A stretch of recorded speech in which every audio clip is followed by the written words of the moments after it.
nós, né, da área de música, é importante, é interessante a gente estar vinculado a essas instituições que tratam das questões que dizem respeito à nossa profissão.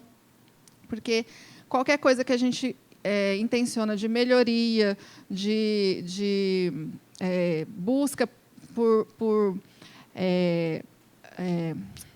capacitação profissional, a gente consegue fazer isso de uma forma muito mais efetiva na coletividade. Então, conheçam o Fladem, procurem se associar, ok? E tem a página na internet, vocês podem pegar as informações ali. Bom, a programação de agora de manhã, a gente vai ter uma fala de abertura com o professor Érico Andrade. Ele é doutor em filosofia pela Sorbonne, em Paris, e atualmente é professor associado da Universidade Federal de Pernambuco. Tem experiência na área de filosofia moderna, com ênfase na epistemologia moderna. Atua na área de ética e política, com enfoque em abordagens contemporâneas, sobretudo ligadas aos estudos dos afetos. Iniciou uma formação em psicanálise, na área para a qual também tem direcionado as suas pesquisas. É sócio do Círculo Psicanalítico de Pernambuco, trabalha também com temas ligados ao direito à cidade e às novas formas de atuação política. Crítico de cinema, foi e é membro de diversas comissões nacionais, dentre as quais a Comissão da Base Nacional Curricular Comum, Comissão do Livro Didático, PNLD, Comissão do Qualis, CAPES, Periódicos, e foi da diretoria da ANPOF da gestão 2012 a 2014. Foi coordenador do mestrado em filosofia da UFPE, coordenador de GT da ANPOF, estudos cartesianos e coordenador local do doutorado integrado UFPE, UFRN e UFPB. E hoje ele está como chefe do departamento de filosofia da UFPE. Então, eu fiz esse convite para o Érico e ele muito generosamente aceitou falar aqui para a gente hoje. E gostaria de convidá-lo para vir aqui trocar uma ideia com a gente. Bom, gente, bom dia a todas e a todos aqui presentes. É uma grande alegria estar aqui para conversar um pouco com vocês de filosofia e, claro, dialogando com a música na medida que for possível para mim, né? Eu digo que eu não sou da área de música, evidentemente, mas é um prazer estar aqui discutindo a questão da formação musical, do ensino de música. Isso é uma questão central. Como Carol acabou de ler, né? Eu estive na Base Nacional Curricular Comum, num PNLD também, que é a avaliação do livro didático, mas foram comissões que o PNLD a gente não sabe se vai continuar. Já no governo Temer quase não tinha, mas teve ainda. E a Base Nacional Curricular Comum, eu fiz parte da equipe antes da mudança do impedimento de Dilma, né? Então, o documento final da base eu não tive acesso, né? A comissão foi destituída. E eu, consequentemente, também passei a não fazer mais parte. Mas eu estou trazendo isso à tona da importância do ensino de música. Na verdade, eu acho que é uma questão central, enfim. É um pouco sobre isso que eu vou falar também para vocês hoje. Então, tendo como meta a importância, de fato, do ensino de música. Eu vou fazer uma conversa com vocês muito breve, brevíssima, e essa conversa vai na direção de tentar colocar a música dentro da filosofia, né? E também, de uma forma mais geral, na política. Já que a ideia é um pouco essa, que está aqui presente no debate que vocês me propuseram, um convite super gentil de Carol, do Eduardo também. Eu fico muito feliz com esse convite. Para mim é um prazer dialogar com outras áreas. Na verdade, eu não vejo mais a filosofia como história da filosofia, uma filosofia, diríamos assim, encerrada nela mesma. Para mim, filosofia é dialogar com outras áreas. E, para mim, é um prazer sempre extraordinário estar aqui no CAC, né? Que é o centro que eu gosto muito. Vamos lá. Bom, a música, inicialmente, dentro da filosofia, ela vai estar muito ligada à matemática, né? Pitágoras, a gente sabe, vocês são da área, sabem perfeitamente, começou a matematizar, por assim dizer, os sons. E o que é interessante notar que esse movimento na Grécia se caracteriza por uma cultura grega mais ampla, que tem uma compreensão da arte como mimesis, como dirá Platão em seus diálogos, né? Ou seja, para os gregos, a arte ela tem um poder de representar a realidade, né? De alguma forma, mostrar a realidade sem necessariamente recorrer à materialidade do real. Ou seja, a arte ela tem essa capacidade de nos fazer apresentar a realidade por meio de uma representação, de uma mimesis. A gente poderia traduzir, talvez, de forma muito rápida, para uma cópia. Então, a arte ela copia, de alguma forma, a realidade. Ela traz a realidade na forma de uma cópia. Essa cópia, e esse é o ponto central que está no início da música, né? E Pitágoras, diríamos, capta isso. Essa representação da realidade ela tem que ser maximamente perfeita, maximamente, por assim dizer, realista. E o instrumento por meio do qual nós podemos dar realidade a esse tipo de cópia é a matemática. Então, os gregos acreditavam piamente na matemática. Basta lembrar que Platão dizia na sua academia, né? Não entra aqui na academia que não for um geômetra. Então, a matemática era algo muito importante para os gregos, e a música entra por esse viés. E entra também pelo viés de uma compreensão mais ampla da arte grega, que era a ideia de que a arte, como eu dizia para vocês, é mimesis, mas ela não copia qualquer coisa. A arte na Grécia ela tem que copiar algo mais preciso, que é justamente o quê? A beleza. Então, a arte ela é uma forma de cópia, mas ela não copia qualquer coisa. Ela vai fazer uma cópia do que é belo. E aí, mais uma vez, temos presente a matemática, porque para os gregos o padrão de beleza está ligado à ideia de simetria. Então, aquilo que é simétrico é que é belo.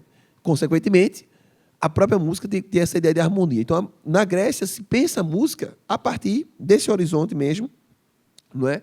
De uma harmonia e de algo que pode ser fortemente, portanto, matematizável.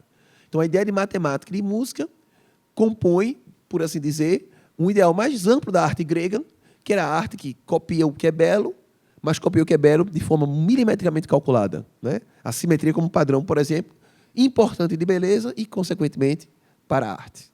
Esse lugar da música na filosofia está dentro, portanto, dessa atmosfera grega da simetria, de uma beleza que copia aquilo que é belo, e o que é belo é que é simétrico. Bom, a música vai conhecer outros destinos da filosofia na Idade Média. Na Idade Média ela vai fazer parte da formação, inclusive, dos filósofos e filósofas. Mas eu queria chamar a atenção para vocês como ela vai ganhar uma característica muito curiosa na modernidade, que é o fato de ela estar ligada agora fortemente àquilo que é feito na modernidade, que é justamente o sujeito, né? A ideia de um sujeito como centro do conhecimento humano, a ideia da modernidade, é uma ideia que se inicia, de algum modo, com o próprio Descartes, que centraliza no sujeito a capacidade de conhecer o mundo, de dizer o mundo, inclusive de pensar o mundo matematicamente. É curioso, por exemplo, que a própria matemática ela muda na modernidade quando se cria a álgebra. Por quê? Porque os gregos eles, antigamente faziam demonstrações matemáticas a partir de figuras que eles desenhavam, né? Os modernos começaram a introduzir a ideia de álgebra. Você, ao invés de usar figuras, você usa letras, símbolos que representam figuras. Então, vejo que já há uma sofisticação no que diz respeito ao modo da gente representar o mundo. Essa sofisticação ela vai para a música. Então, a música, dentro da filosofia, né?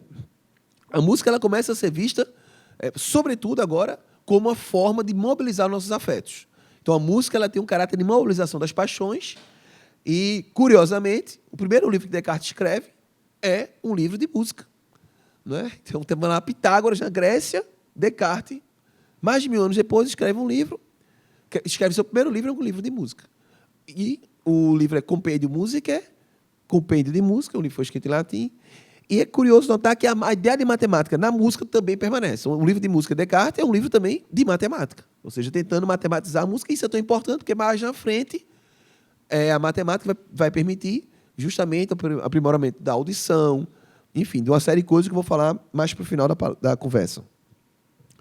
Mas aí o Descartes diz uma frase interessante desse livro, Compêndio de Música, que ele diz o seguinte, falando da música, né? Seu objeto é o som, seu fim é deleitar e mover em nós paixões diversas, né? Fim de citação. Então, Descartes acreditava que a música tem essa capacidade de mobilização dos nossos afetos e ela, portanto, ela é central na formação humana. Mas, na modernidade, embora a música tenha esse papel importante, como acaba de ressaltar, a modernidade vai compreender a arte de forma um pouco diversa e, consequentemente, a própria música. Os filósofos modernos vão compreender, diríamos assim, a existência humana a partir da categoria de entendimento. Então, para eles, o que é central no conhecimento humano, o que é central na vida humana, o que é central em tudo aquilo que a gente produz, é o entendimento humano. Então, isso é bastante perceptível quando a gente pega, por exemplo, as obras dos principais autores dessa época, e todas as obras, todos esses autores importantes, seja empirista, racionalista, idealista, o que queiram dizer, todos eles têm um livro, pelo menos um livro, que tem no seu título a palavra entendimento. Reforma do entendimento, investigação sobre o entendimento, tratado do entendimento. Então, o entendimento é algo que é central nesse momento da filosofia, e isso vai reverberar no modo como a gente compreende a música também. Não é? Então, o entendimento ele é o aspecto central do conhecimento humano. O ser humano compreende o mundo porque ele entende, e esse entendimento ele vai reapresentar o mundo de forma muito diferente do que a gente vinha trabalhando. E aí não é à toa que a gente vai ter uma mudança drástica na existência humana, não é? Que é o fato da gente poder dizer que a Terra não está mais no centro do universo.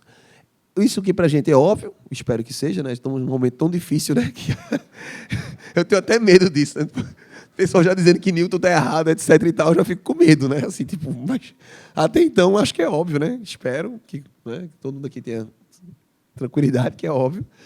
Mas na época não era óbvio, né? Por quê? Porque é curioso, né? Nós usamos expressões ainda hoje que remetem a essa novidade, que é, por exemplo, quando a gente diz o nascer do sol e o pôr do sol, como se o sol que estivesse se movimentando, né? A gente está falando nesse aspecto, né? Nascer do sol, pôr do sol. Então, para a nossa percepção ocular ordinária, o sol está se movimentando. Para a gente, a maneira mais óbvia de ver os astros é ver o sol se movimentando. E a Terra como se estivesse parada, e eles achavam no centro do universo. Bom, a mudança disso já requer, primeiro, romper com nossa sensibilidade imediata. Por quê? Porque eu estou vendo o sol se mover. Então, eu vou ter que... Como é que eu estou dizendo que a Terra não está no centro e que a Terra que se move se eu estou vendo o sol se mover? Então, vai ser necessário, novamente, um apelo à matemática. Ou seja, você vai ter um modelo matemático que vai mostrar que não tem sentido que o sol esteja se movendo. Que está se movendo é a Terra. Ora, isso requer a criação de instrumentos que mudem a percepção da gente das coisas. E não é à toa que, nesse momento, nós vamos criar o telescópio, o microscópio mais para frente, mas o telescópio, ou seja, você tem uma forma de reapresentar o mundo seguindo modelos matemáticos. Isso dá segurança, não é? E Newton, por exemplo, mais à frente, né, vai ter a sua física aceita, né, justamente porque ele tem a física dele promove uma certa capacidade de previsibilidade dos fenômenos. Então, percebam, tudo isso faz com que o ser humano tenha como, diríamos assim, norte, a ideia de que o entendimento humano é que conhece melhor as coisas. A sensibilidade vê o sol se mover. Mas o entendimento diz, não, mas quem se move é a Terra. Como é que você prova isso? Matematicamente. E aí você vai fazer o quê? Você vai mudar a sensibilidade, ampliar a sensibilidade com a criação de instrumentos, como o telescópio. Você vai mostrar agora a realidade de outra forma, para além da imediaticidade dos sentidos. Isso é bonito ver essas coisas assim de maneira mais ampla, porque a gente percebe que está tudo conectado, inclusive, com a compreensão que a modernidade vai ter da arte. Então, uma discussão que eu estou fazendo aqui de astrofísica tem total relação com a mudança na matemática e, mais gravemente, que é o que nos interessa aqui, com a arte. Então, a arte que vai ser valorizada, obviamente, não pode ser uma arte que apela diretamente aos sentidos. Embora as artes, como a gente acabou de ver com Descartes, sejam valorizadas, a música também, evidentemente, mas não vai ser tomada, por exemplo, a música como a maior expressão da arte. Por quê? Porque eles acreditavam que a música justamente mobiliza os nossos afetos de forma imediata. Então, como se a música fosse mais sensível. E o que interessa é o quê? É algo que é muito mais interessante, muito mais radical, que é o que está por trás dos sentidos, que é o que a gente chamaria de inteligível. Então, os caras vão começar a dizer o seguinte, isso a gente pode ver, por exemplo, nas obras de Kant e Hegel, grandes filósofos da modernidade, eles vão dizer que a maior expressão da arte é a poesia.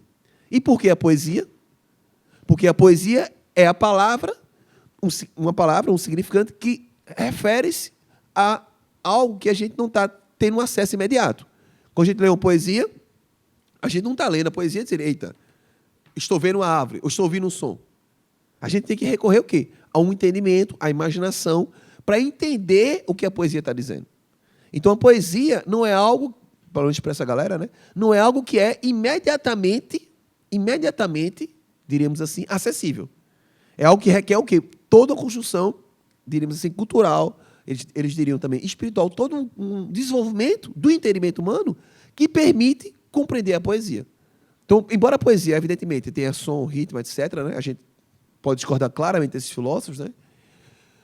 Mas eles entendiam que a arte, a grande expansão da arte, é aquela que é mais próxima do entendimento, que é mais próxima do recurso à inteligência, do recurso ao conhecimento humano. Então, né, eles adoravam fazer isso, né? Eles começaram a fazer uma hierarquia das artes, colocando a poesia como a grande expressão da arte. Porque a poesia ela seria mais intelectual, mais inteligível. Então, consequentemente, ela era uma expressão de arte mais interessante, mais poderosa. E a música, evidentemente, seria colocada como uma expressão menor da arte, diante da grandiosidade da poesia. Essa é a posição de Kant e de Hegel, que caracteriza a filosofia moderna. Mas, felizmente, não é? A filosofia é muito diversa, dinâmica e, sobretudo, antidogmática. Né? Eu gosto de ressaltar isso. Se é uma característica marcante da filosofia, que ela é feita no debate público, e agora especialmente republicano e democrático. Então, obviamente, Kant e Hegel se autorizaram a dizer que a poesia era a maior expressão da arte, mas, em seguida, um filósofo profundamente crítico da modernidade e que, de alguma forma, inaugura a filosofia contemporânea, que é Nietzsche, vai dizer que não, é o contrário, é a música que é a maior expressão da arte. Então, veja que coisa curiosa. Está lá Kant e Hegel dizendo a poesia, colocando a música no outro polo, no outro extremo da tabela hierárquica, vai estar lá Nietzsche dizendo não, é a música que é a grande arte, justamente porque a música tem uma dimensão de sensibilidade maior.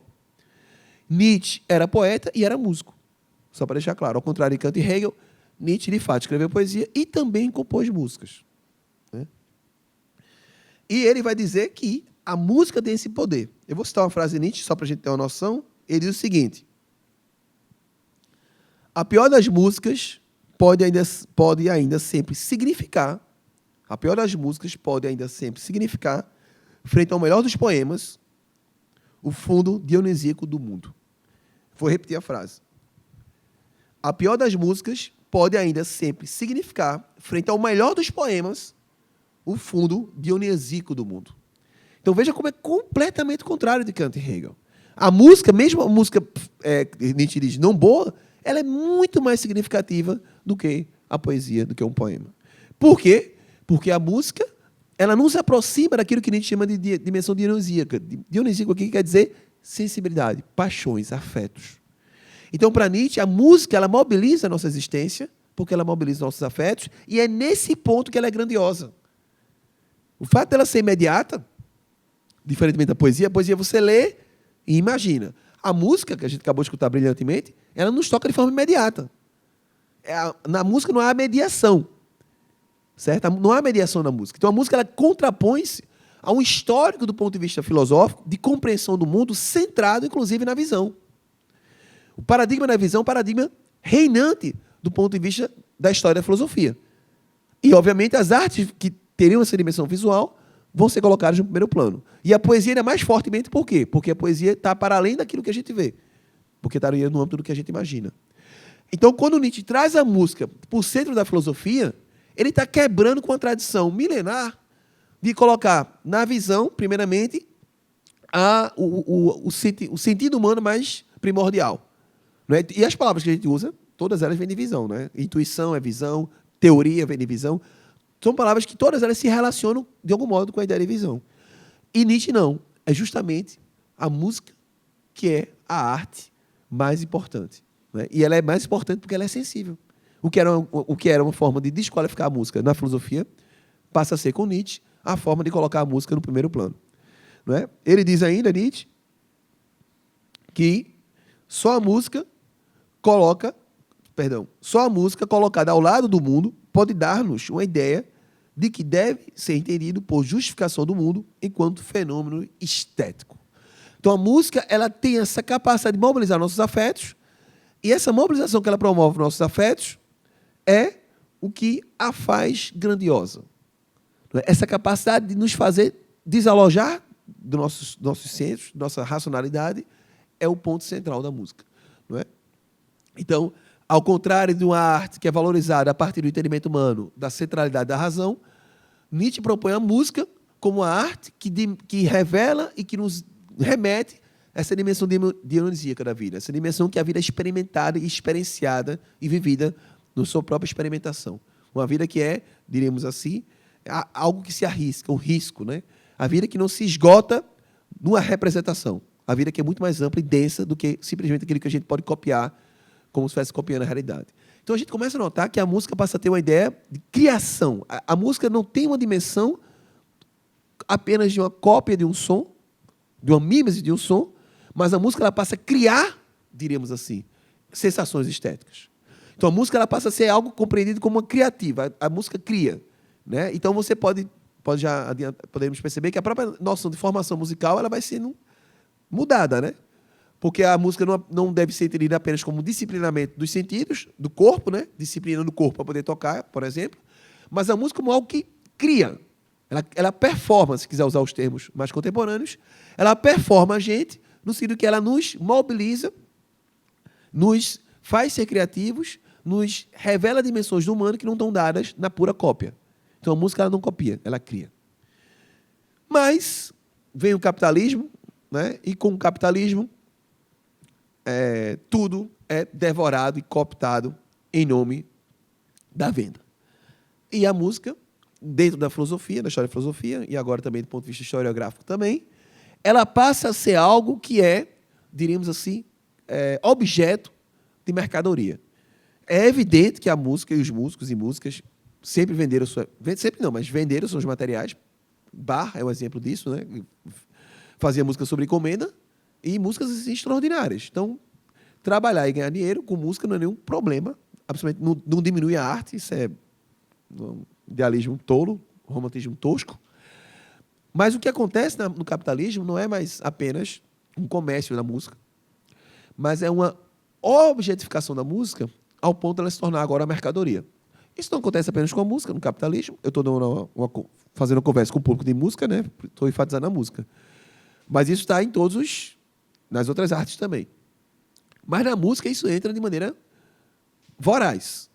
Basta ver os nossos aparelhos celulares. Eles tocam, se a gente quiser, a gente bota uma música para tocar nele. Para um despertador, enfim. É uma música. Então veja como a música saiu daquela dimensão de uma execução, como a gente acabou de ver, uma execução que acontece naquela situação, como Walter Benjamin dizia, que requer aquele momento, ela tem uma áurea que se fez ali, presente, como a gente viu a apresentação agora do pessoal, linda. Então a música ela se faz naquela atmosfera, naquela áurea, naquele momento ali. Aí você tira aquilo ali, processa ela todinha e ela vira um toque de celular. Então ela passa a ser compreendida dentro do horizonte do comércio, do objeto. E a questão que os caras vão se colocar é a seguinte: mas será que essa música que está tocando no meu celular tem o mesmo poder, a mesma atmosfera, Walter Benjamin diz, a mesma áurea da música que a gente acabou de escutar lá embaixo? Será que está no mesmo patamar? Toda aquela apresentação que a gente viu, musical, e a materialização disso como objeto no meu celular? Será que há uma continuidade entre essas duas coisas ou uma ruptura? Essa questão só poderia ser colocada na contemporaneidade. Por quê? Porque começou-se a ter a reprodução técnica da música. A música até então ela era tocada, como a gente acabou de ver, naquele momento. Você não estava em casa acordando com o despertador tocando música, não existia. A música ela passou a ser, portanto, mais do que nunca, mercadoria. Ela passou a ser algo que passa pelo horizonte do fetichismo, que é um conceito marxiniano que, por exemplo, a escola de Frankfurt, na figura de Adorno, vai retomar. A música ela é fetichizada porque ela vira um objeto de consumo como qualquer outro. E aí vem uma grande questão que é: qual é a relação entre aquela música que está tocando ali, que a gente acabou de ver, aquela execução, e um toque daquela execução, por exemplo, no meu celular? Será que há uma continuidade do que é música nesses dois fenômenos? Então, essa questão que se coloca, ela só pode se colocar, insisto, no momento em que a gente tem condições materiais de reproduzir a música em grande escala. Então, é por isso que a reprodutibilidade técnica que o capitalismo promove faz que a gente ponha em questão, afinal de contas, estamos falando da mesma música ou não? É uma questão que eu não estou resolvendo não, tá? Estou aqui trazendo, mas para a gente pensar ela. Né? Sentir a questão primeiro. Né? Ou seja, há uma questão que eu considero central, que é: há uma continuidade entre a música que a gente acabou de escutar, uma execução brilhante, e essa música, por exemplo, tocada no meu celular, como despertador? Será que estamos falando da mesma música? E, obviamente, esse tipo de questão é uma questão que passa a ocupar o centro das reflexões filosóficas, e insisto, não apenas na música, eu estou enfatizando a música aqui na palestra, mas do ponto de vista da história da arte de maneira mais geral. Não é? Posso dar um exemplo nas artes plásticas, quando você compra um copo, ou eu mesmo, eu adoro usar blusa de Dalí, de, sei lá, ou você compra um copo com uma xícarazinha que tem lá um quadro de Picasso na xícara. Não é? Aí será que obviamente, fica mais dramático, talvez, porque visual, o apelo é mais rápido, né? Pegar lá Picasso na minha xícara E eu vendo lá em Madrid, Guernica, ao vivo. Será que é Guernica lá de Madrid? A minha experiência de ver Guernica em Madrid e a experiência de ver Guernica no meu corpo, será que é a mesma? Então, veja que questão o capitalismo traz para a gente. Ele espraia a arte, isto é, ele faz que a arte esteja em tudo, mas, ao mesmo tempo, se traz a questão que é, será que isso tudo que eu estou vendo aqui como representação é arte? O que é isso, afinal? E na música isso é dramático. Porque a música... eu tenho um amigo meu, ele me apresentou um mundo que eu não conhecia. O mundo da audição musical. Eu fiquei chocado assim, com o grau de perfeccionismo desse pessoal. Compra aparelhos caríssimos, que fones de ouvido assim, são carérrimos, e só pode ser escutado meia-noite, porque o som está mais puro, porque tem pouca gente usando energia elétrica. Isso é um negócio super, ultra, mega delicado.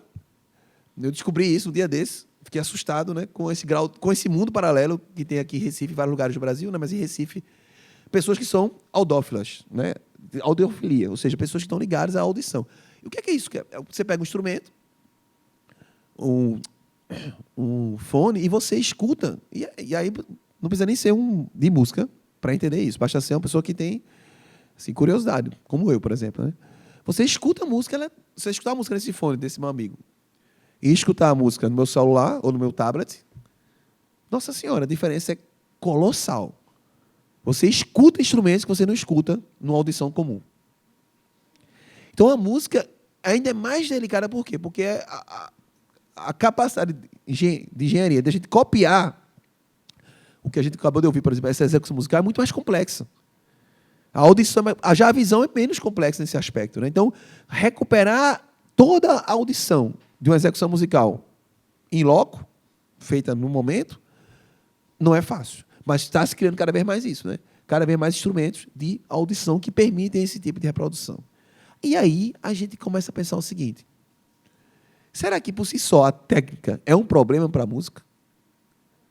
Eu fiz a pergunta que era a seguinte: será que a execução que a gente escutou e ela transposta agora para o meu celular, tocando, é a mesma música? Mas a maneira como eu coloquei essa questão já deu um indício para vocês que a resposta poderia dizer que não. Mas com o avanço da técnica, talvez a gente possa pensar a música não apenas como uma dimensão da reprodutibilidade com fins estritamente comerciais. Não é? A gente começar a perceber que a técnica pode também ser uma aliada da gente no que diz respeito à democratização da música. Porque pensem bem, é muito fácil Adorno escrever o que escreveu, sendo músico, Adorno era músico, né? Pianista. É muito fácil escrever o que ele escreveu e dizer, por exemplo, que o jazz é música de almoço musical, aí você bota jazz. Não é? Obviamente, que é uma forma de diminuir o jazz. Né? Então, por quê? Porque essa ideia da reprodutibilidade, ela inicialmente se apresenta como um problema, ok, mas, por outro lado, a gente pode pensar o seguinte: mas que coisa interessante, com a reprodutibilidade da técnica, a gente pode democratizar a música. Se a música antigamente era feita nos grandes salões, nos teatros, né, música de câmara, até a identificação da música ao ambiente. Você usa a expressão música de câmara. Então, veja como está ligada a música ao lugar onde ela é executada. E aí a questão que se coloca é a seguinte: mas então, será que a técnica é por si só um problema? Ou poderemos também pensar, não estou excluindo que não seja um problema, né? Ou poderemos pensar também que a técnica, ela também pode ser uma forma de emancipação e de democratização da música. E é justamente aí que entra, voltemos para o celular. Não é? Curiosamente, se há um problema de objetificar a música como as músicas mais conhecidas possíveis, né, no celular, e o fato de ser conhecida não quer dizer que a música não seja brilhante, ela continua sendo brilhante. Como a Nona Sinfonia de Beethoven é uma coisa extraordinária. Mas é uma música super conhecida e toca em celular. Ou aquela outra, que é mais ainda de celular, que toca até no cara no carro do caminhão de gás. Antigamente, não era do gás, passava por release. Por release. Né? Veja, por release no caminhão de gás, passou assim. Né? Que, obviamente, mas a música é linda. É feito Mona Lisa, o quadro. Eu adoro falar de Mona Lisa, porque você vai lá para o Louvre e tem lá, Mona Lisa está aqui. São placas, batalhões de pessoas andando com máquina fotográfica. Batalhões. E Mona Lisa, Mona Lisa, Mona Lisa. Você tem o Louvre é gigante, mas o Louvre tem todo lugar do Louvre vai ter uma placa dizendo que está Mona Lisa. Você chegar lá em Mona Lisa, vai ter uma legião de pessoas tirando fotos. E hoje em dia, o selfie, né, com Mona Lisa, na medida possível, Mona Lisa já está isolada. Tirando o selfie com Mona Lisa, e Mona Lisa é um quadro pequeno.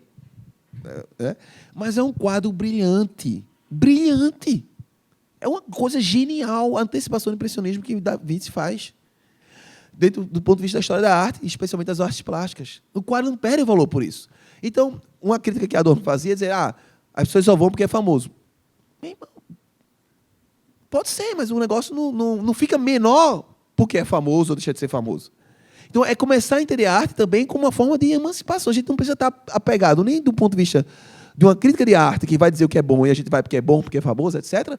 Mas isso não elimina a experiência estética que a arte nos faz. Como também não elimina a experiência estética que a arte nos promove, ou vê-la no celular.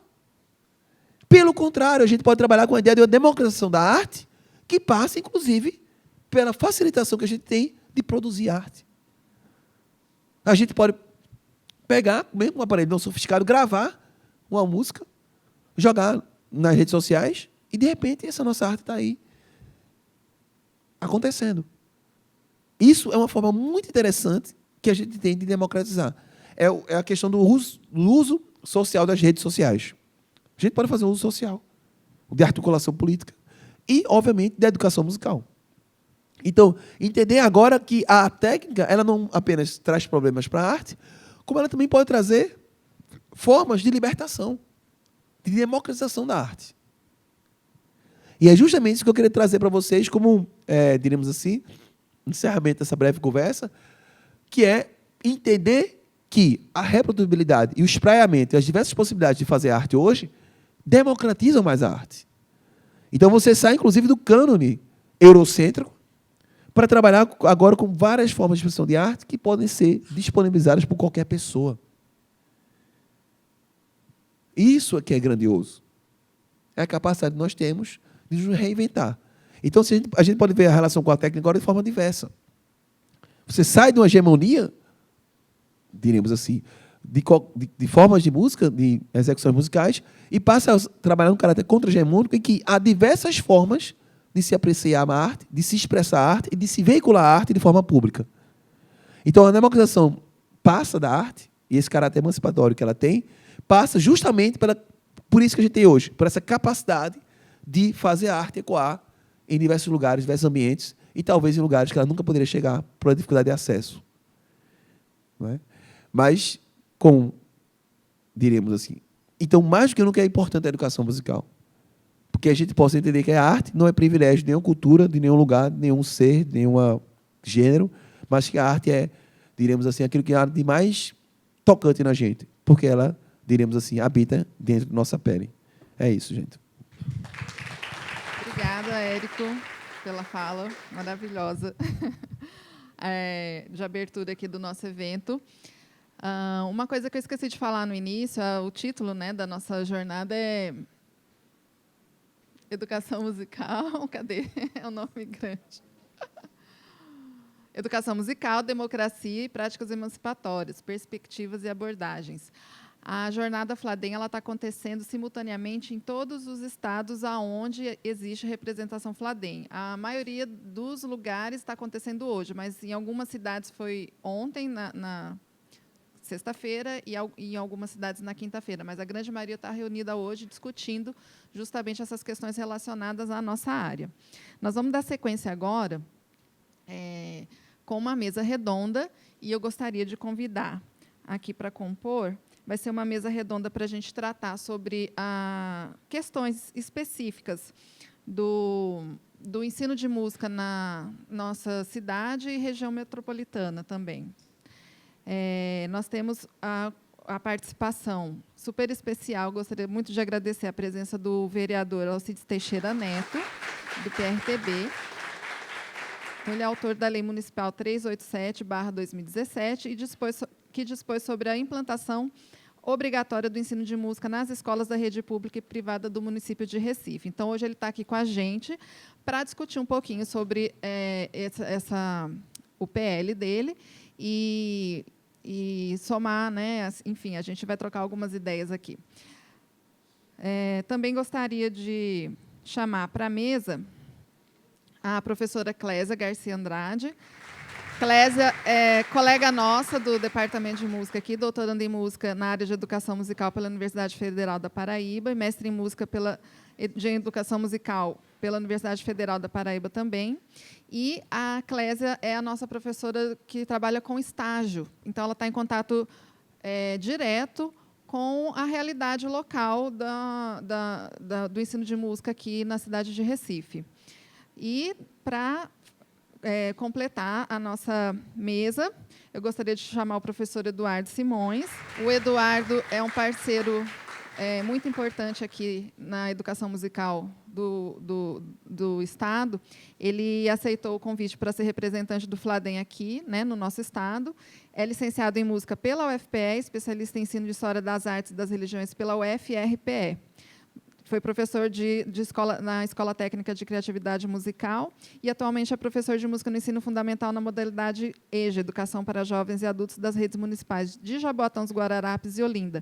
Então, a gente tem um quadro aqui bem interessante, porque a gente tem uma pessoa ligada diretamente ao espaço que trabalha com a implementação, né, das políticas, criação de leis. A gente tem uma pessoa que está dentro do universo da universidade, muitas vezes a gente fica só dentro da nossa bolha discutindo aqui, não tem tanto contato com a realidade, e uma pessoa que está diretamente com a realidade profissional lá fora, que é o Eduardo. Então, a gente vai ter uma possibilidade muito rica de ter um panorama bem amplo sobre a educação musical, de uma forma geral, aqui na cidade. Bom dia a todos e a todas. Eu queria pedir licença para me levantar, ficar mais perto um pouco de vocês. Pronto. Em primeiro lugar, eu preciso agradecer, né, esse convite muito importante para o nosso mandato, muito importante para esse projeto de lei, que fica em pasmos. Faz mais de 16 meses que esse projeto tramita na Câmara Municipal do Recife.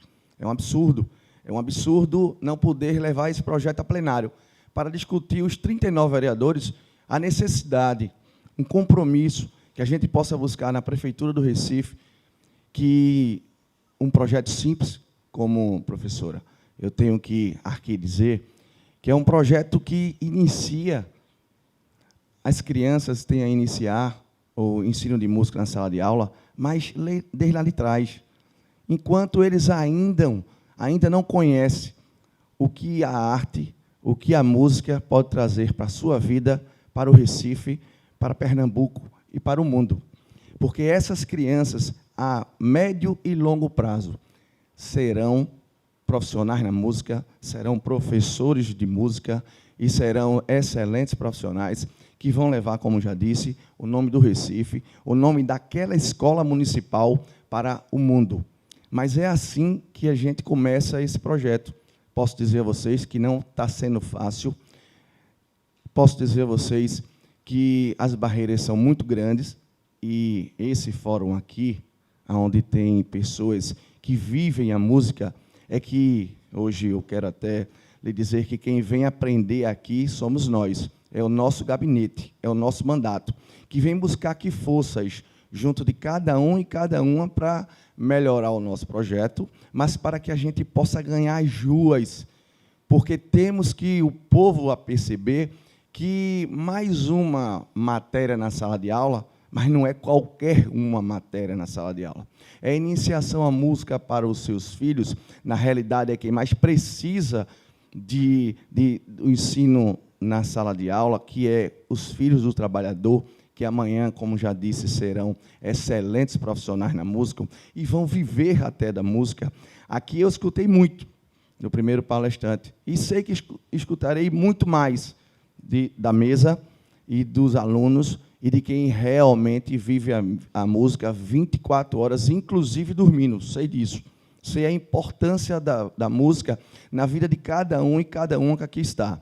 Mas venho aqui hoje para buscar mais informações, para buscar um jeito novo e diferente para que a gente possa, como já disse, nas ruas, mas na Câmara do Recife, que a gente sensibilizar os outros 38 vereadores para aprovar essa lei. E o tão mais importante, queridas, não é fácil fazer um projeto de lei.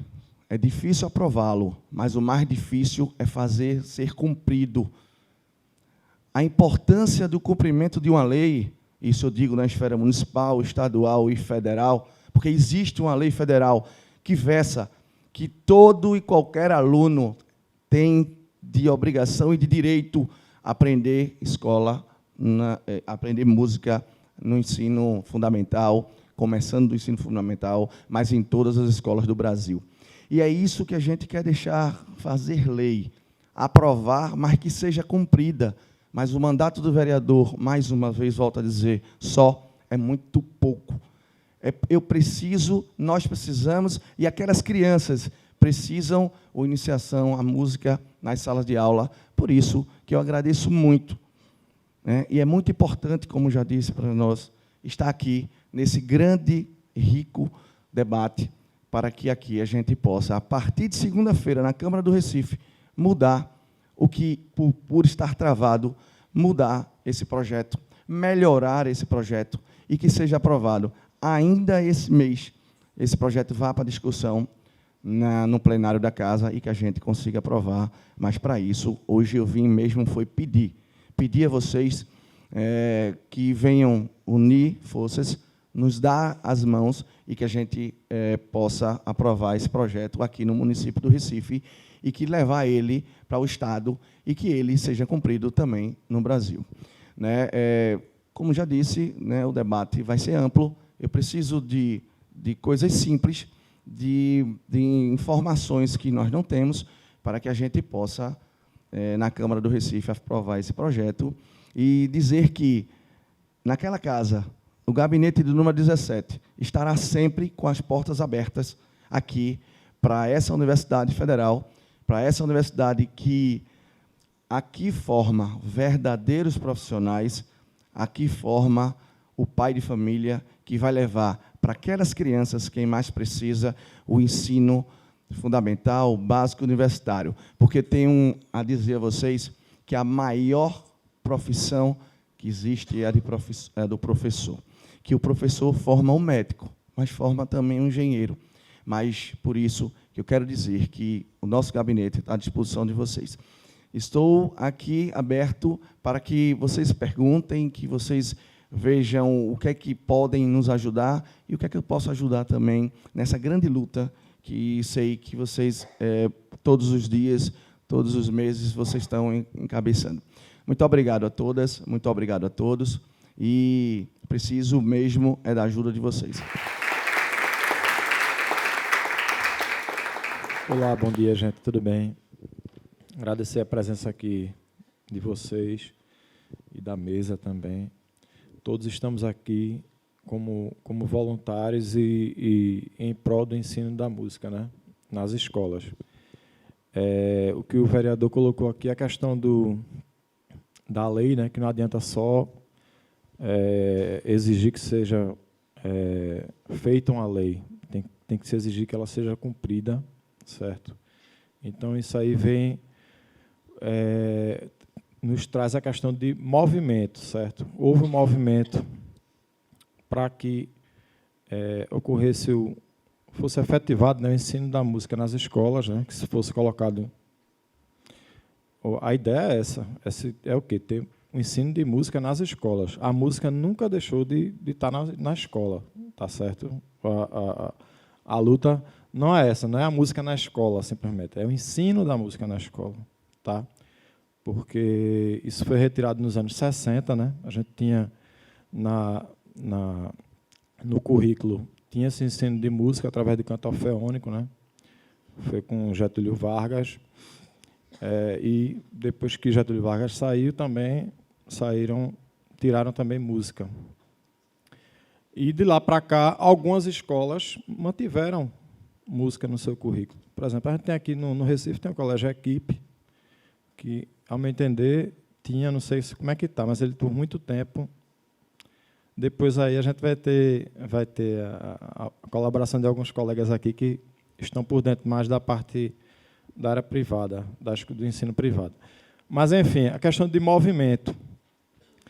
Teve um movimento muito forte agora, recentemente, agora desse ano 2000 para cá, que é para ter o ensino de música na escola. Vários artistas, vários professores de música se mobilizaram para que isso fosse concretizado, certo? E depois que foi concretizado na lei de 2008, tá, o movimento deu uma esfriada. O maior erro de movimento é querer ser meramente legalista, entende? Isso aí realmente, pelo amor de Deus, não adianta você fazer uma lei, por exemplo, de feminicídio, se o cara vai lá, mata a mulher e se mata depois. E aí, se você não mudar a cabeça da população, se você não mostrar... A gente tem que brigar primeiro porque é importante o ensino de música. Não é porque está na lei, tá? Está na lei já é uma outra coisa para a gente lutar, porque a gente já tem uma questão mais legal aí de ir brigando, que é o que a gente está fazendo. Por exemplo, agora na prefeitura de Jaboatão, a gente já tinha entregue um manifesto, tá? Colocando, primeiro, a questão das irregularidades, o que é que está na lei, né? Primeira questão que está na lei, lá, o que é que está irregular, faltando professor na grande maioria das escolas, tá? Outros municípios aqui também, a prefeitura do Recife, totalmente irregular, totalmente irregular. O governo do estado também, o que é um absurdo, né? Que já começa o mau exemplo de cima para baixo, né? Entende? Temos prefeituras que procuraram fazer, pelo menos essa parte do professor de música, está na escola, né? Conseguir colocar um plano de ação, que foi a prefeitura de Olinda, atualmente está no ensino nos anos finais, né? Que é do 6º ao 9º ano. A prefeitura de Olinda está de acordo, certo? Com isso aí. Ela estabeleceu que música estaria do 6º ao 9º ano, tá? E nisso aí ela está cumprindo. E é uma coisa que eu até sugeria, eu não conheço o projeto de lei, mas é porque a gente tem um comentário, né? Já existe uma lei federal, para que vai fazer uma lei municipal? Enfim, a lei federal, ela coloca que a música é obrigatória no ensino básico, mas ela não diz todo o ensino básico. Ela não amarra isso aí. Então, é um dos pontos que a gente pode amarrar todo, porque, senão, se você deixar qualquer brecha, eles vão botar a música, não, bota só no 9º ano. Pronto. Aí fica um professor para trabalhar em 10 escolas, imagine. Agora, por exemplo, para você ter só uma noção, na prefeitura de Jaboatão tem professores que estão em 2, 3 escolas acompanhando 30 turmas. Tá? Turmas que vão de uma média de 40 alunos. Aí multiplica aí por 30, quanto é que isso dá? Dá mais de 1.200, né? Se eu não estou, né, tendo isso como uma média, né? Então, isso é uma coisa absurda. É um trabalho, quando tem, é precarizado. Então, é onde a lei pode chegar para poder ir. Que tem muita brecha. A diretriz curricular, que foi homologada em 2016, em maio de 2016, que coloca que tem que ser o professor licenciado para dar ensinar a música no currículo, certo? Também a diretriz também coloca que tem que ter também participação do mestre do saber. Isso, o que é que significa isso? Quer dizer que qualquer um que saiba, seja profissional da música, pode dar aula de música? Pode, desde que não seja na grade curricular, tá certo? Seria um extracurricular, não tem problema nenhum, não compete. Inclusive, quando eu cheguei na rede de Jaboatão, a primeira coisa, e Olinda também, olha, já tem regente de banda aqui, Marcel, já tem instrutor de banda, não sei o que. Eu digo, não tem problema nenhum. Ele vai fazer o trabalho dele, eu vou fazer o meu, a gente não entra em conflito, não. Certo? Então, essa questão de estar na lei, tem na diretriz curricular, que essa parte, como é que vai se proceder, como é que se deve ser isso dentro das escolas, nisso aí vai para a diretriz. Tem que acionar o Conselho de Educação do município e o estadual também. O procedimento é esse, tá? Agora, a lei é que se pode amarrar a questão de colocar todo isso, onde é que vai ter, quando, tem que se amarrar isso aí, porque está em aberto, certo? A lei federal ela coloca que a música é obrigatória, o ensino de música é obrigatório no currículo, no ensino básico, mas ela não amarra que é em todo o ensino básico, tá? Então, eu vou aguardar para a gente circular, as pessoas perguntarem como é que estão se procedendo no ensino nas escolas, como é que está a situação, e a gente vai passar a palavra agora para a colega aqui, Clésia, professora Clésia.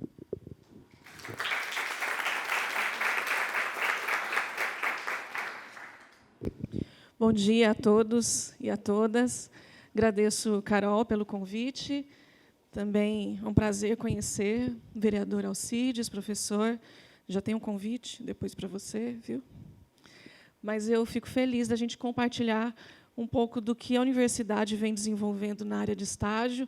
A gente entende que é uma área importante, até porque é uma licenciatura, então, a gente, em colegiado e entre professores, a gente olha com carinho, olha de forma especial para o estágio e sempre tentando melhorar, porque é a experiência, a primeira experiência de muitos licenciandos que vão ter através do estágio. Né? Então, eu quero compartilhar com vocês. Tem muitos alunos aqui meus que já concluíram o estágio, outros que estão aí, vão conviver comigo 2 anos, pelo menos. Né? Então, eu sempre brinco. É bom a gente se gostar, porque a gente vai viver muito tempo junto aqui. Não tem problema.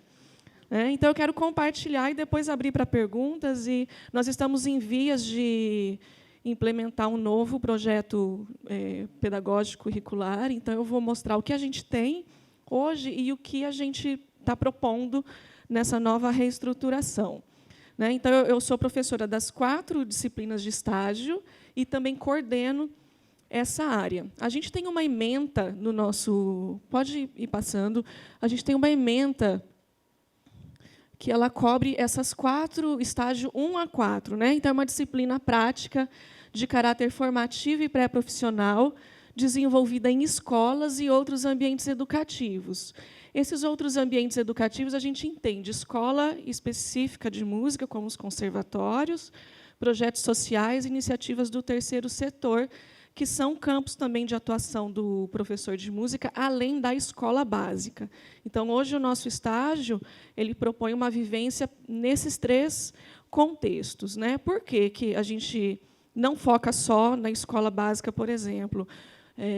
A gente quer uma formação ampliada, uma formação onde o formando ele possa transitar por esses espaços, sabendo qual é a função e o objetivo de ensino de música em cada um desses contextos. Porque, na escola básica, o foco vai ser um.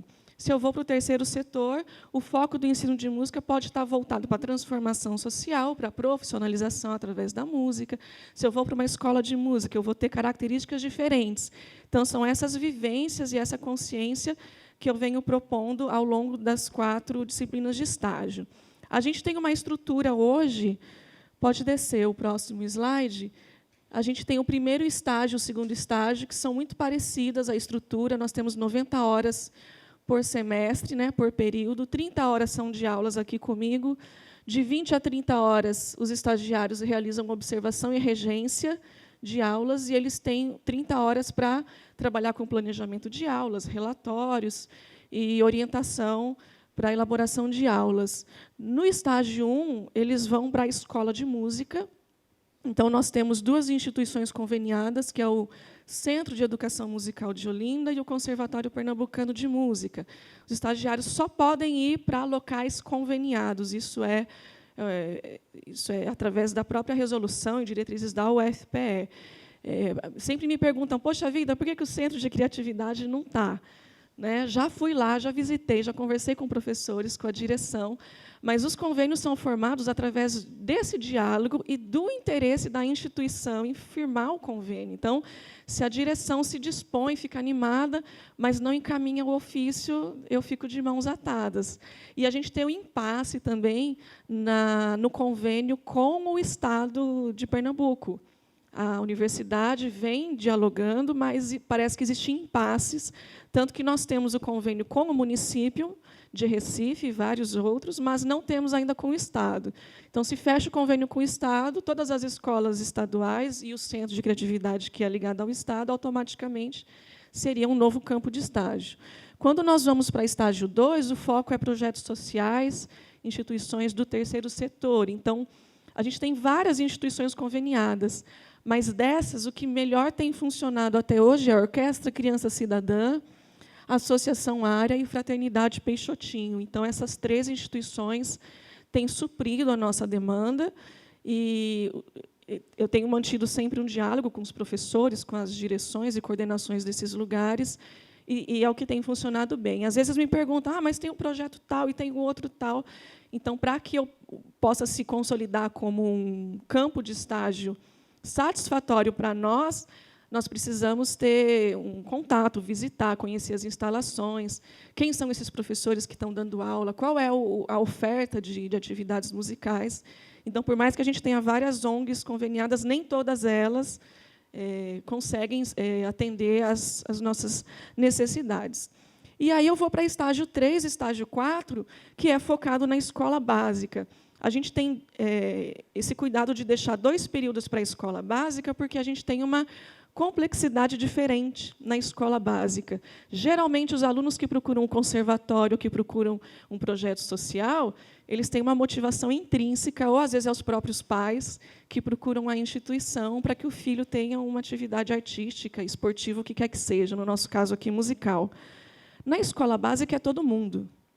Querendo ou não querendo, gostando ou não gostando, é a democratização. Então, todo mundo vai ter educação musical. E isso meio que assusta, porque a gente sabe os problemas estruturais da escola básica, os problemas de indisciplina, todas essas questões assustam um pouco o estagiário. Então, vamos trabalhar com ele um tempo um pouco maior nesse contexto, que tem uma complexidade um pouco diferente. Então, tanto estágio 3 e estágio 4, hoje nós temos 120 horas, 30 horas na UFPE aqui comigo e de 20 a 30 horas no campo de estágio. Quem está em estágio 3, o foco é observação participante. Então, nós temos um diálogo com o Colégio de Aplicação da UFPE, o IFPE e o Colégio Vera Cruz. Na realidade, o estagiário ele poderia ir para qualquer escola conveniada que tenha professor de música, mas essas 3 são as que têm funcionado melhor por um simples fato. São as mais próximas da universidade. A gente tem um currículo com uma carga horária pesada e nem sempre o estagiário consegue. Eu tive professores de Olinda entrando em contato. Clésia, manda estagiário, tem a Dilza aqui também, que está lá no Ibura, continua no Ibura, já oferecia a escola dela, mas o estagiário ele pensa assim, eu tenho metade da minha manhã de quarta-feira, onde que eu posso encaixar? Então, o Colégio de Aplicação está aqui do lado, o IF está aqui do lado, e o Vera Cruz está ali, bem, numa região de fácil acesso, perto ali da restauração, facilita, então, o acesso. E estágio 4, em estágio 3, eu vivencio práticas que vêm funcionando, que tem uma estrutura, tem um currículo pensado, e aí, estágio 4, eu vou para a realidade, que são as escolas municipais ou escolas estaduais, que têm, desde a educação infantil até o ensino médio, ensino fundamental 2, atividades de educação musical. Então, aí eu tenho ali um foco de 16 a 24 horas de observação e uma carga horária maior para planejamento. Então, qualquer escola municipal do Recife pode receber esses estagiários, porque há o convênio, e qualquer escola também estadual ou de outros municípios, desde que conveniados. Nesses contextos, a gente tem poucos professores de música, tem aqui o exemplo do professor, mas a gente tem poucos professores de música que possam supervisioná-los. Então, geralmente, quando o estagiário escolhe para uma escola do município, e ele pega, por exemplo, um primeiro ano das séries iniciais, quem vai supervisioná-lo? É o professor generalista, o professor polivalente. Ele tem pedagogia, ou ele tem uma outra licenciatura, ele tem a experiência pedagógica, e eu entro com a orientação na parte de educação musical. Qual é a nova estrutura que nós temos dialogado com professores, com colegiado, com o NDE aqui da universidade? É uma adaptação da carga horária, em vez de ter 2 disciplinas com 90 e 2 com 120, todas serem de 105 horas, e algumas pequenas adaptações na realidade. Não dá para a gente fazer uma mudança muito brusca, porque o próprio contexto não nos permite sonhar. Por exemplo, seria muito interessante ter estágio na educação infantil, um estágio nas séries iniciais, séries finais e ensino médio. Mas o nosso currículo não comporta essa quantidade de horas. E também a gente tem alguns problemas, principalmente relacionados ao curso da noite, que tem algumas limitações. Então, essa primeira alteração seria isso, a questão da carga horária. Pode descer para o próximo slide. E, no caso de estágio 4, a inserção o tempo que o estagiário fica em campo entraria na própria carga horária do SIGA, Porque hoje eles têm 30 horas comigo aqui. E aí, o dia que eu vou escolher para ir no estágio, o horário que eu vou escolher vai ser de acordo com o que eu tenho disponível. Então, eu tenho atividade complementar para cumprir, projeto de extensão para cumprir, uma série de disciplinas para cumprir aqui. Deixa eu ver o dia que eu consigo encaixar o estágio.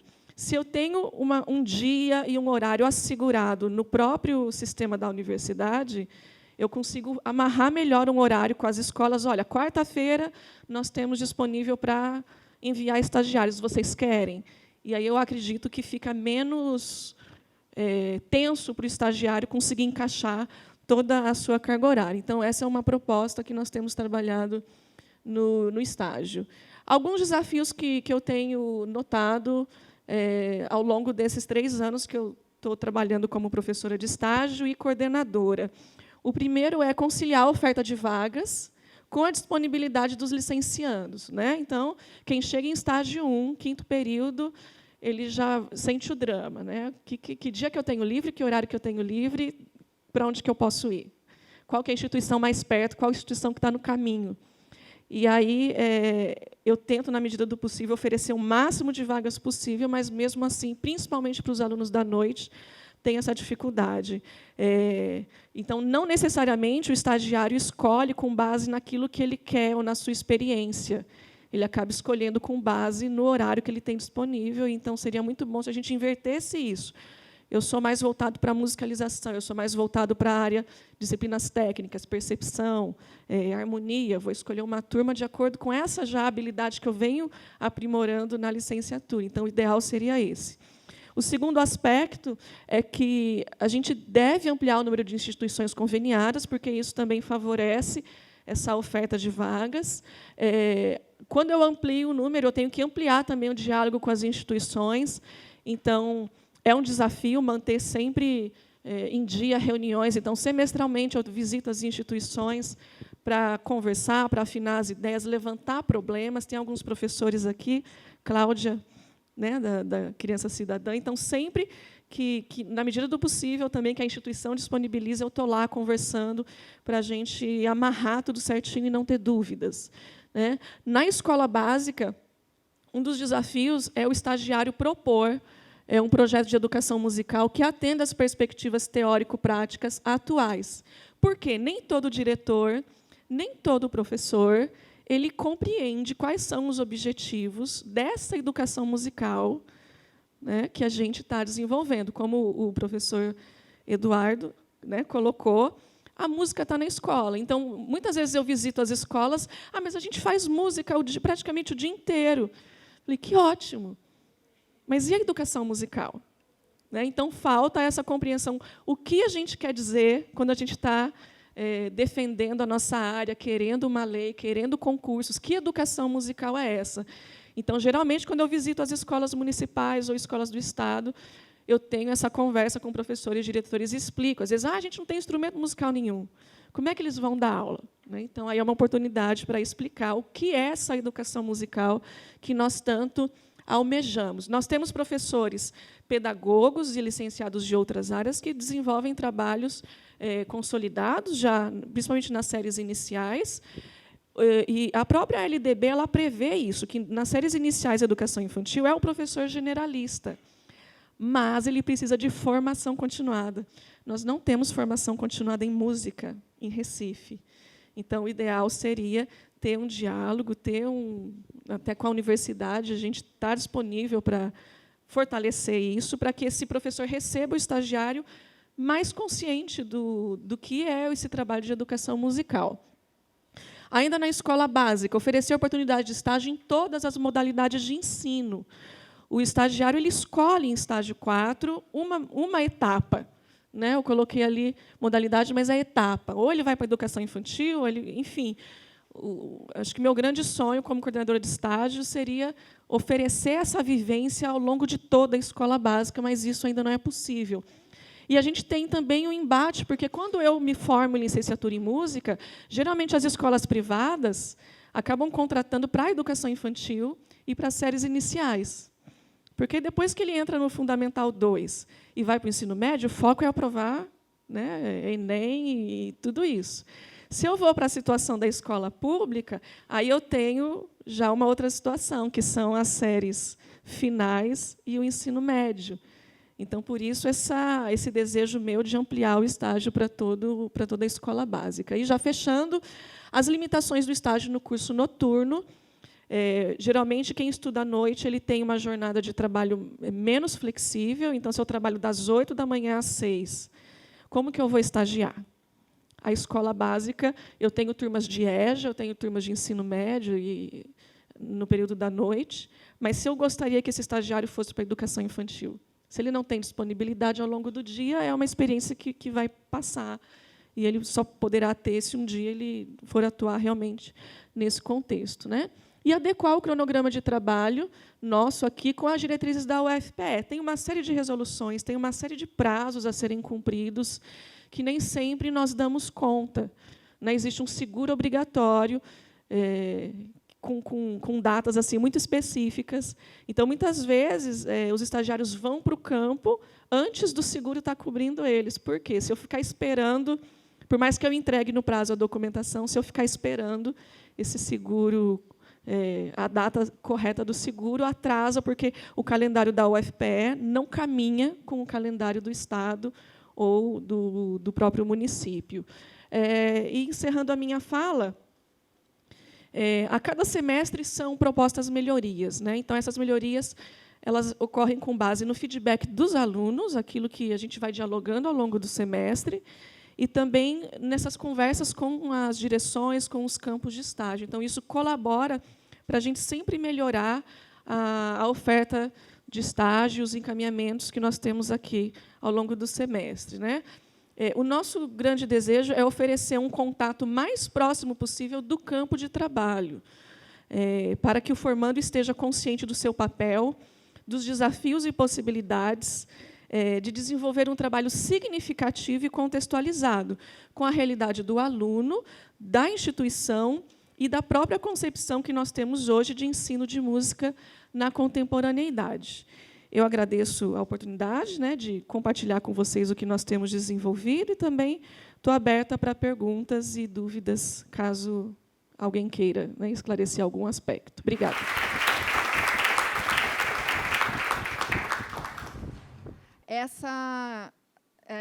Assegurar a presença da música da escola, ela está muito à mercê das diferentes compreensões que cada governo que está passando tem da importância ou não do ensino da música. Então, ela é sempre flutuante, né? A gente teve a inclusão da música na LDB como o conteúdo, não é uma clareza, não existe uma clareza ali do que a música vai ser, se ela vai ser uma disciplina, se ela vai ser só conteúdo. Então, sempre fica aquela coisa aberta à interpretação de cada localidade. Em 2008, a gente teve a sanção da Lei 11.769, de que a música se tornaria um conteúdo curricular obrigatório.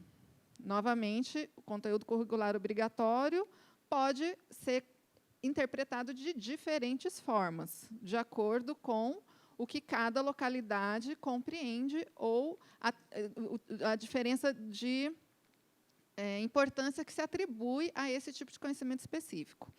Então, eu penso que uma questão urgente é a gente assegurar o espaço profissional para que a gente consiga exercer tudo isso que a gente trabalha durante 4 anos aqui, no sentido de ter um sonho de uma educação musical de qualidade, tal, aonde, né? Agora, para assegurar esse espaço, como o vereador colocou, não depende de você ter uma lei e você aprovar a lei, depende da lei também ser implementada, dela ser, de fato, ela ser cumprida. Isso vai depender também muito de como a sociedade, de uma forma geral, compreende a importância da música na vida das pessoas.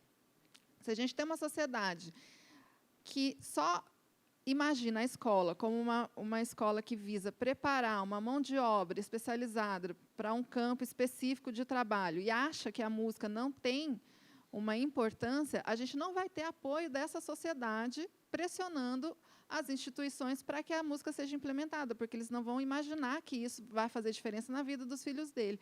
Então, passa, num primeiro momento, por uma mudança de conscientização da população da importância que a música tem na formação humana das pessoas, da formação mais global das pessoas. E isso só é feito a partir de estratégias e ações de convencimento social. E o público que tem condições de fazer esse convencimento social somos nós, que somos da área, que conhecemos o conteúdo daquilo que nós fazemos e temos condições de criar argumentos capazes de convencer a população de que a música é importante para o ser humano de uma forma geral, como uma formação completa e global. Então, eu acho que aqui é um bom espaço para a gente parar, discutir, pensar em estratégias de levar adiante a questão de como a gente pode convencer socialmente da importância da música dentro da escola. Esse é um ponto. O outro ponto que eu queria destacar é, como Eduardo, como Clésia colocaram, música a gente tem em vários lugares, inclusive dentro da escola. Atividade musical, né? A gente respira música. Recife é uma cidade muito musical. Recife tem frevo, que não tem lugar nenhum, é só aqui. A gente tem maracatu, ou seja, Recife é uma cidade que respira música. O estado de Pernambuco é um estado que respira música. Mas isso é diferente de uma educação musical, no sentido de que uma educação musical é um processo no qual alguém com capacidade, formação específica, tem condições de promover uma sequência de etapas para desenvolver as ferramentas de percepção das crianças, dos adolescentes. Então, o ponto-chave aqui que eu queria chamar a atenção, a gente não teve acesso ao PL, a gente não conseguiu ler, e eu queria tirar essa dúvida com o senhor. Faz muita diferença quando tem um profissional de música dando aula, do que a gente tem a formação, o generalista ele pode atuar, né, mas a gente tem essa falha de não ter a formação continuada ainda. Então, é muito diferente quando a gente tem um educador musical atuando com o ensino da música e quando a gente tem alguém só promovendo atividades que a música esteja presente, mas não é um processo de educação musical no sentido que a gente compreende ele. Eu queria primeiro parabenizar esse evento, que está sendo muito incrível, e dizer sobre algumas posturas que eu observei aqui hoje, que seria observar uma educadora que se abre para as questões difíceis que acontecem no processo educativo, né? Essa percepção de que o estudante talvez não seja capaz de frequentar os horários mais adequados, né, para ele também trabalhar a educação infantil, o que seja. Essa postura indica o quão seriamente estão sendo feitas as coisas, né? Então é muito bonito ver isso. E a postura de Alcides também de colocar, né, essa abertura de que esteja a participação popular nesse projeto, né? E as considerações feitas aqui hoje, inclusive, devem ter sido bem valiosas, né? E ainda eu fico curiosa de saber se vai ser incluída a cultura popular nesse processo, né? Então isso é uma pergunta. Outras coisas que eu quero falar, eu falo aqui sobre o viés, o olhar da saúde. Eu sou trabalhadora da saúde, que tem muito a ver também com os trabalhadores da educação, que no sentido as pessoas em desenvolvimento, né, as crianças, os adolescentes, a gente repara que quando eles não têm as necessidades básicas supridas, né, isso acaba atrapalhando tanto na parte de educação quanto na parte de saúde. Isso a gente tem em comum, né? Quando a gente olha a saúde numa visão ampliada, que abarca as esferas da vida da pessoa como um todo, né? A gente consegue perceber que na história da música, inclusive, tem isso, né? Tipo, a música sendo utilizada como instrumento de saúde também. As populações, por exemplo, na América do Norte, né, que deram origem ao blues, que seja, né? Aqui no Brasil, os trabalhadores do campo dando origem à cultura popular daqui, né? E isso tem intersecção também com o que o primeiro palestrante falou, que é Érico, né? Estava falando, né, que democratização da música, será que é você espalhar uma coisa que está feita, pronta, europeia, ou as pessoas que já têm, inclusive, as ferramentas estarem fazendo isso de uma forma mais aberta, né? Por isso que eu me preocupo com a cultura popular também estar sendo inserida nisso, que já é uma porta que está aberta há muitos séculos, né? Deixa eu ver aqui. Tem uma entrevista que eu sempre fico falando dela, que na Mídia Ninja tem uma entrevista que foi postada no YouTube, que o Caetano Veloso entrevista o Russo Passapulso. Alguém já viu aqui essa entrevista? Não? É muito boa, vejam depois. E ele fala um pouquinho do processo criativo sobre as músicas do Baiana System, né? E muitas músicas deles falam da atualidade, né, da nossa realidade política, social, de vida mesmo, assim, da nossa materialidade.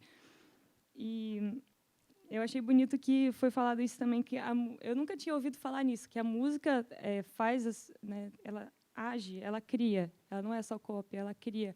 E nessa entrevista também o Passapulso fala sobre esse movimento que há, né, do show deles no trio elétrico e tudo.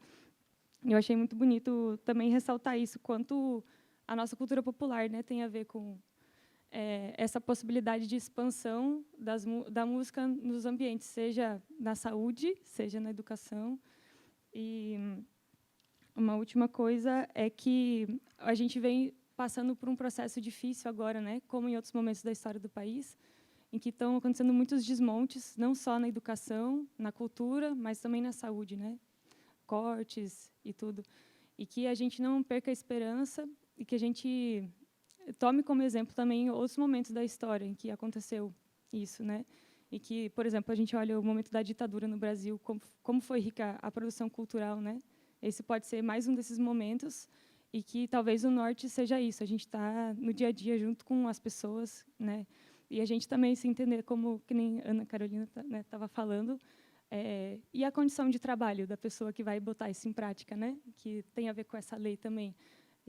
A quantidade máxima de estudantes que vão ter para cada professor, por exemplo, né.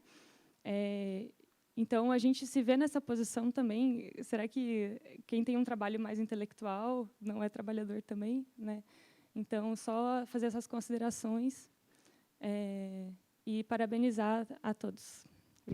Ana, então deixa eu peguei aqui 3 perguntas, peguei para mim essas 3 perguntas, o seguinte. Primeira sua.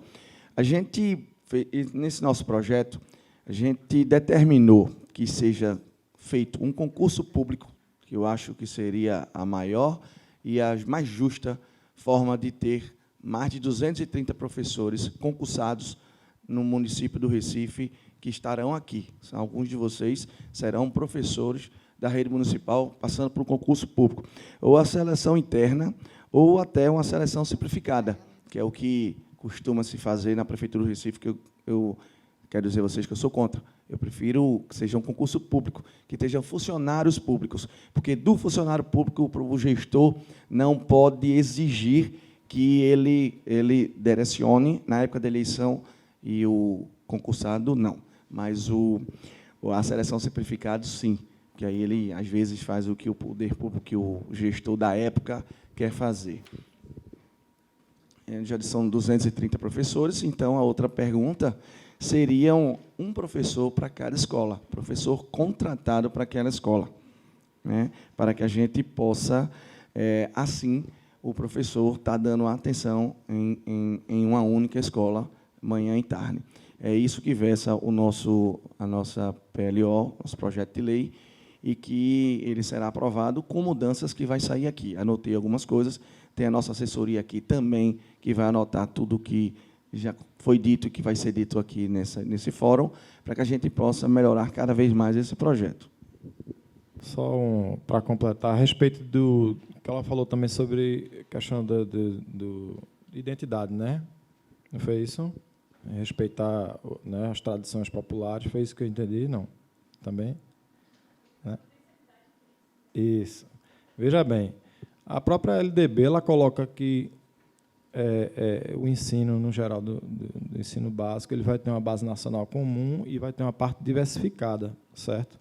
Essa parte aí ela vai entrar no currículo, na parte diversificada do Estado, do município, que é onde a gente tem que estar brigando para que seja respeitadas essas peculiaridades, o patrimônio imaterial, né? Por exemplo, maracatu, frevo, tá? E, inclusive, na escola também. Tem o PPP, que é o Projeto Pedagógico, que também a escola também tem a parte dela a contribuir. De repente, a escola está inserida numa comunidade do coco, lá, de repente, um Amaro Branco. Ele vai colocar lá no projeto lá que tem que ter, todo ano tem que se trabalhar o coco lá do Amaro Branco, o coco lá de Guadalupe. Então, tem essas questões, a questão estadual, né, que tem que ser colocado na parte diversificada do estadual, municipal e da escola. Aí, quando também se questiona a questão de igualdade, né, muitas vezes se confunde. Igualdade, como é que você reclama? Pede por igualdade e também com diferença. Você quer ser igual e quer ser diferente ao mesmo tempo, como é que é esse negócio? Igualdade, eles estão em oposição à desigualdade, tá? Então, você tem que dar igualdade de condições. A gente tem escolas, as assimetrias são muito grandes dentro do sistema mesmo, certo? Dentro do município, tem escolas que estão com esgoto a céu aberto e tem escola que tem professor de música, tem sala de música, tem sala de dança. Eu mesmo já rodei em tudo que é tipo de escola. Inclusive, graças a Deus, agora está uma situação melhorzinha. Justamente tem a sala de música. Então, as assimetrias são muito grandes. Então, igualdade, eles estão em oposição à desigualdade. Tem que dar igualdade de condições. E a diferença, tem a questão, as diferenças, ela vai no ponto da identidade. Tá? Diferença aí, ele entra como identidade, que tem que ser respeitada as identidades, realmente para quebrar esse paradigma aí do eurocêntrico, né? De chegar e a gente já tem isso muito permeado no nosso currículo. A música é onde a gente pode ter uma vanguarda nesse sentido. Tá? Primeiro que não é uma linguagem normativa, como a língua portuguesa, né? Que as leis são escritas em língua portuguesa, tudo. Então, ele tem realmente uma hierarquia, existe mesmo. E música, ela pode quebrar totalmente com essa hierarquia. Tá? Então, a gente tem que estar lutando também para que essas peculiaridades, essa diversidade, ela seja respeitada no currículo. Tá? A lei pode fazer uma menção, como faz a lei federal também, aqui também pode fazer uma menção também a respeito. Mas o detalhamento disso aí está no currículo. Tá? Um esclarecimento rápido é que acho que o músico ele se apegou tanto à Lei 11.769, de 2008, né, porque acho que saiu na frente, considerando as outras linguagens artísticas, mas essa lei foi atualizada em 2016. Então, hoje é a Lei 13.278, que não abrange apenas a música, mas as outras linguagens artísticas, artes visuais, teatro, dança, música, todas são asseguradas como conteúdo obrigatório através dessa lei de 2016. Então, quando a gente for defender a nossa área, podemos e devemos mencionar que a luta, né, ela culminou com a lei de 2008, mas ela foi atualizada em 2016. Eu sou Raquel, professora da Educação Básica. Eu também sou como Eduardo, passei por vários municípios e vi a realidade de cada um. Quando a lei foi sancionada em 2008, os municípios começaram a abrir concursos. Então, todo município começou a abrir concurso. Então, todo mundo fazia concurso. Passou no concurso, chegava lá e dizia, o que é mesmo o professor de música fazer? Então, complementando o que Carol disse, as leis públicas, né, as políticas públicas, elas nem sabiam a função da música na educação básica. Então, isso é muito sério. A gente não sabia nem... Assim, a gente sabia, né, porque a gente estudou, mas eles não sabiam por que a gente estaria lá. Então, joga a gente no contraturno, porque não tem grade curricular. Hoje, algum município tem, inclusive, em todas as escolas desse município, tem a grade curricular música, mas que, infelizmente, também tem outro agravante. Tem professor de música? Tem, como o vereador falou, Alcides, mas não tem estrutura. Para quê? Assim, ter professor de música, mas não tem estrutura. Aí, Eduardo diz, tem algumas escolas, já rodei muito, tem escolas que têm sala de música, realmente tem, mas ela é só de enfeite, porque a gente chega lá e diz, vou pegar a tua sala para fazer reforço de matemática e português. Por quê? Porque português e matemática o IDEB está lá embaixo, eles não sabem ler, nem escrever, nem calcular, nem interpretar. Então, empresta a sala de música para o mais novo educação, então quer dizer que a gente ainda não é visível. Aí o vereador falou aqui sobre cada escola tem um profissional em música. Aí eu lhe pergunto, a estrutura. Recife, por exemplo, eu não vou nem falar os nomes dos municípios, mas Recife, por exemplo, que você faz parte, ela não tem estrutura, nem ar-condicionado, nem ventilador. E as salas são vazadas, então, se você vai dar aula de música, não é aula de música porque o som não vai estar lá na qualidade, né, que você quer. Outra coisa é escola integral. Se você disse que vai passar manhã e tarde na escola, se é integral, tem que aumentar o salário também, né? Não adianta ficar lá trabalhando manhã e tarde sem aumentar o salário, porque o que a gente vê é que o pessoal do integral trabalha mais e ganha igual àqueles que trabalham 270 horas, não sei. Outra coisa... Pronto, a minha pergunta é, como o senhor faria nessa questão da lei, né, da estrutura, principalmente, a questão de ter estagiários em música, profissionais em música, é muito legal, mas a estrutura é muito sério. Não adianta a gente estar falando de educação musical aqui nas escolas sem a gente ter condições realmente para fazer.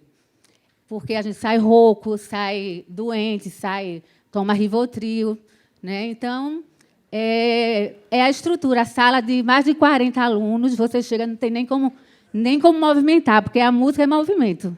Aí você não pode nem se movimentar. Então, o que você me diria? E outra coisa, a lei, ela abrange a região metropolitana ou só Recife? Muito bem, professora. Olha, eu anotei os pontos da senhora e vou começar logo de trás para frente, né?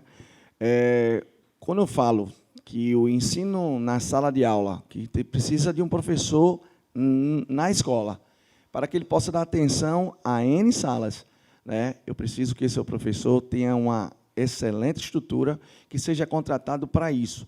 É o que a lei tem que versar, é o que a lei tem que dizer, que o professor tenha que ser contratado para aquilo. Não num concurso lá atrás, de 2008, que teria a obrigatoriedade e que os municípios fizeram os concursos, mas, como a senhora bem disse, não chegava na sala de aula, até nem contrataram todos os professores, eu sei, né, da cota de cada município, mas não tinha o que ser versado.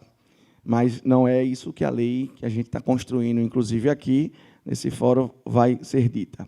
A estrutura da escola, a gente vem conversando com o município do Recife, em específico, porque, já em outra pergunta sua, a gente está versando só para o município do Recife, onde hoje eu não sou vereador, eu estou vereador no Recife.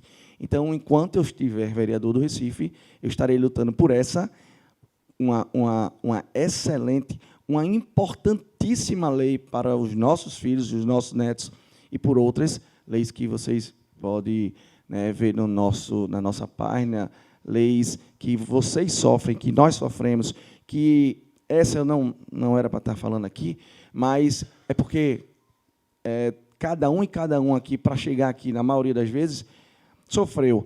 E eu estou hoje com a lei também há 18 meses na Câmara do Recife, que é colocar ar-condicionado nos coletivos, nos ônibus que circulam na região metropolitana, mas que entram no Recife. Eu não era para estar discutindo uma lei do ar-condicionado no ônibus, não, porque essa lei, isso era para ter sido... Isso é um clamor da população, é uma necessidade, não é luxo, porque nenhum de cada um daqui compraria um carro velho, que se seja, mas sem ar-condicionado. Então, é uma necessidade ter ar-condicionado nos ônibus. Eu era para estar brigando aqui, na Câmara, com açucateamento da frota, com péssima qualidade de serviço público prestado à população, conforto nenhum, zero, além de tudo, a gente temos a nossa sensação térmica é perto de 40 graus centígrados. Quando a gente entra naquela lata de sardinha, estudos comprovam que é 12% a mais dentro daquele ônibus, dentro daquela lata de sardinha, e que ali todos estão atrasados, indo e voltando do trabalho ou da sua universidade, do seu colégio.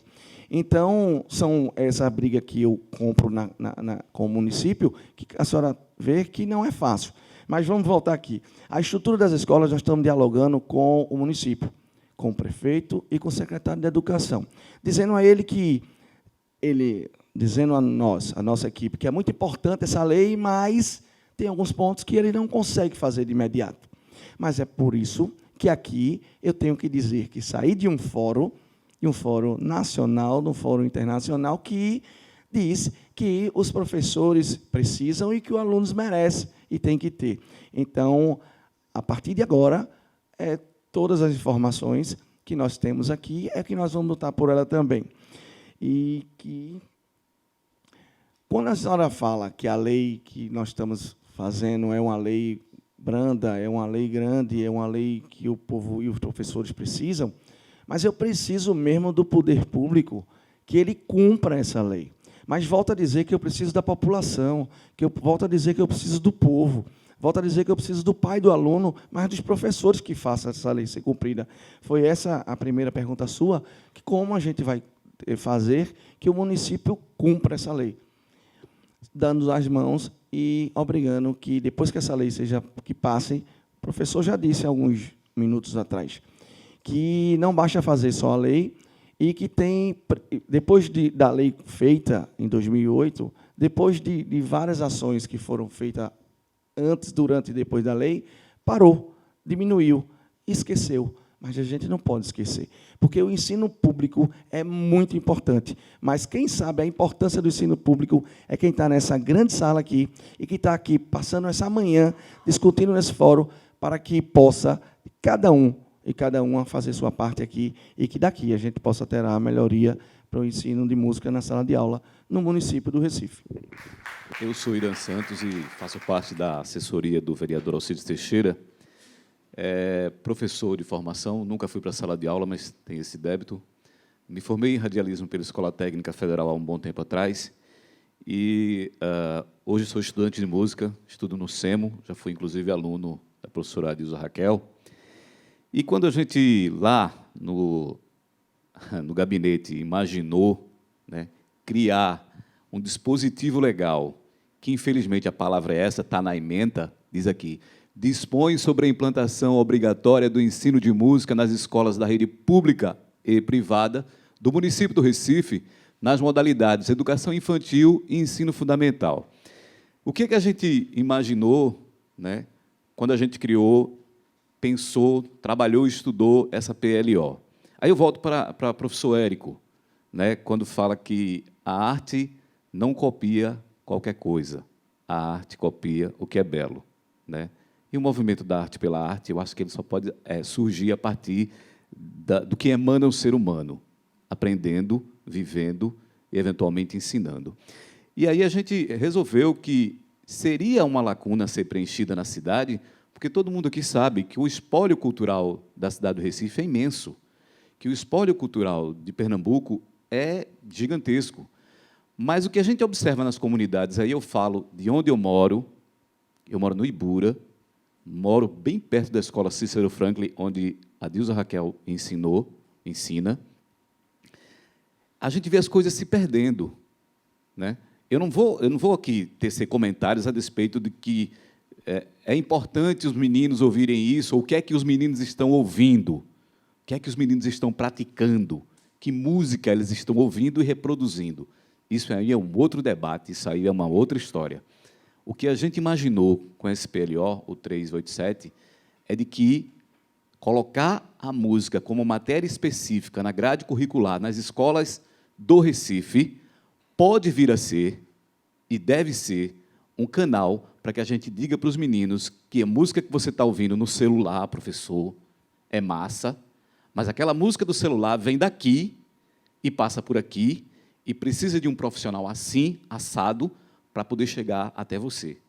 Essa oportunidade do aprendizado de música, eu acho que a gente tem obrigação de ter e compromisso de ter. E aquela casa, a Casa de Zé Mariano, ela tem obrigação de propor políticas públicas, através dos seus representantes, votados por vocês, de fazer melhorar o entendimento da população. Já foi dito aqui, eu acho que o professor Eduardo Simões disse, nós estamos caminhando, professora Kessia também, estamos caminhando para uma dificuldade muito grande, né? A Terra agora é plana, né? Isso é complicado. A Terra é plana, menino veste verde, azul e rosa, né? A menina veste rosa, o menino veste azul, né? A gente está meio que... Eu não sei qual vai ser o futuro do nosso PLO diante dessa estrutura que está aí montada. Mas eu digo para vocês com alguma certeza de que o esforço que faz o vereador, junto com os 38 que tem lá, onde só, acho que 8, talvez 10, tenham entendimento, é complicado. Ele está parado em 2 comissões, já passou. Para vocês terem ideia, e aí eu vou concluir, ele ficou na comissão de legislação, aprovada pela comissão inteira, e um relator pediu voto em separado e reprovou o projeto. É impressionante um negócio desse. Então, eu legislo para quem? Para a cidade e o povo da cidade do Recife, ou eu legislo para mim, para o meu ego, esperando que esse PLO caia no esquecimento e depois eu pegue, arrume aqui, arrume ali e, opa, agora é comigo. É difícil, gente. Mas eu acho que os que aqui estão têm condições, né, da gente se mobilizar e tocar para frente. Tem uma proposta que o vereador vai colocar para vocês, eu já adianto. A gente vai realizar uma grande audiência pública para versar sobre esse projeto. E eu, sinceramente, conto com o apoio de todos vocês.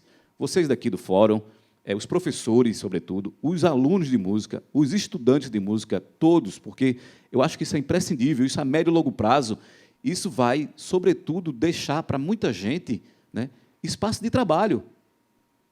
Vai ter espaço de trabalho, vai ter que ter espaço de trabalho, porque no projeto também versa a qualificação, a gente colocou uma exigência de uma qualificação específica para o cara ministrar o ensino.